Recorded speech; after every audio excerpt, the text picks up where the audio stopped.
వాస్తవం అండి. రేవంత్ రెడ్డి గారు మాత్రం ఈ విషయంలో నిజం చెప్పారు. ఎందుకంటే మనం చూస్తున్నాం అసలు సబ్జెక్టు రాని వాళ్ళు ఏం రావాలి, బీటెక్లు కంప్లీట్ చేస్తున్నారు, ఎంబీఏలు కంప్లీట్ చేస్తున్నారు, అన్నీ కూడా చేస్తున్నారు. చాలా వరకు నేను చూస్తుంటే నిజంగానే అది మాత్రం వాస్తవం అండి. ఏదో మరి యూనివర్సిటీలలో ఏ విధంగా పాస్ చేస్తున్నారో అర్థం కావట్లేదు. ఏది రాసినా కూడా పాస్ చేయడం జరుగుతుంది.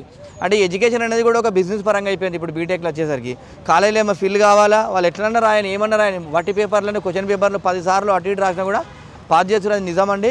వాస్తవం చెప్పాలంటే నిజంగానే బీటెక్ అయిన వాళ్ళు కూడా ఫిల్అప్ చేయడానికి రావట్లేదు. నేను చూస్తుంటా చిన్నపాటి పింఛన్లు కానీ, తర్వాత రేషన్ కార్డు ఫాములు కానీ, తర్వాత చిన్నపాటి ఏదైనా క్యాష్ ఇన్కమ్ సర్టిఫికేట్ కూడా బీటెక్ చదివినోడు మళ్ళీ పోయి ఆ మీసే ఉన్నో మళ్ళీ అన్నకి ఇది ఏంది అని చెప్పేసి అడిగే రోజులు ఇవన్నీ. అసలు నిజం చాలా వరకు ఇస్తున్నా.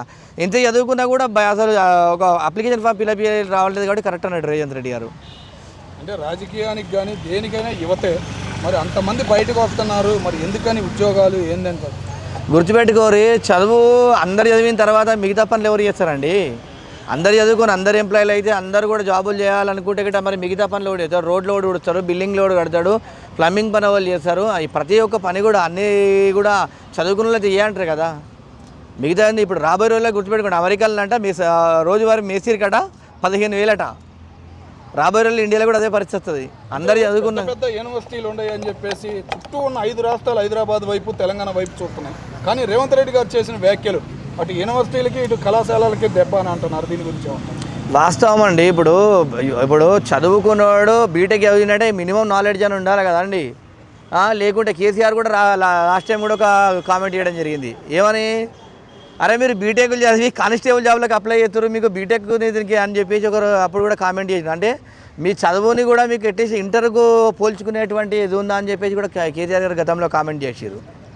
ఇలా గుర్తుపెట్టుకోండి, ఏదైనా కూడా నిజం. అది అప్లికేషన్ ఫామ్ కూడా ఫిల్అప్ చేయడానికి కూడా రావట్లేదంటే తెలంగాణ సమాజంలో ఉన్నటువంటి విద్యార్థులు ఈ విధంగా ఉన్నారని చెప్పి తెలియదు. ఇన్ని రోజులు ఇచ్చిన ఫీజు రీయింబర్స్మెంట్ కానీ ఇవన్నీ వేస్ట్ అంటారా? అంతే అండి. రిజర్వేషన్లు ఇప్పుడు గుర్తుపెట్టుకోండి, రిజర్వేషన్లో సీట్ వస్తుంది కొంతమందికి ఇప్పుడు చూడు అందరికీ అసలు బీటెక్ అవుతుందంటే మేనేజ్మెంట్లు తక్కువ అయిపోయారు. మొత్తం చూడు అందరు కూడా రిజర్వేషన్లనే.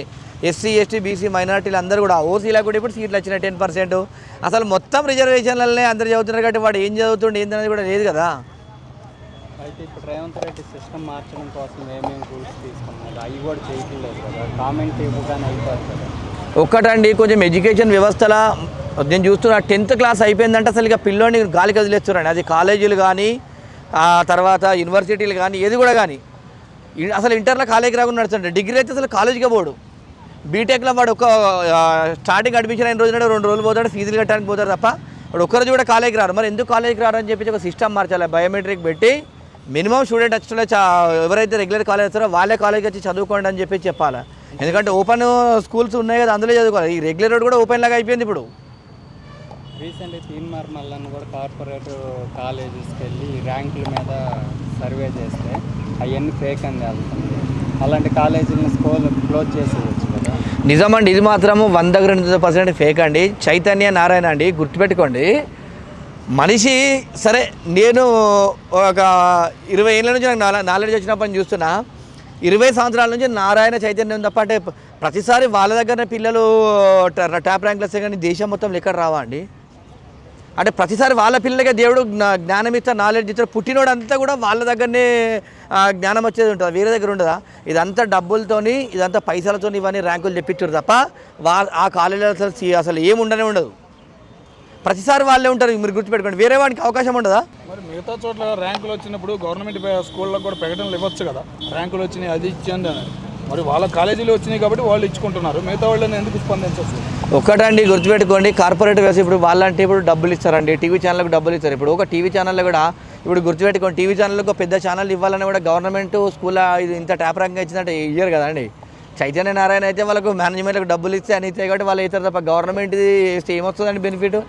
ఏదో చిన్నపాటి పేపర్లో డిస్ట్రిక్ట్ పేపర్కి ఇంత బొమ్మ ఇస్తారు స్కూల్ ఇంత ర్యాంక్ వచ్చిందని తప్ప ఇట్లా హైలైట్ చేసే మాత్రం ఇయ్యరని చెప్పించట్లేదు.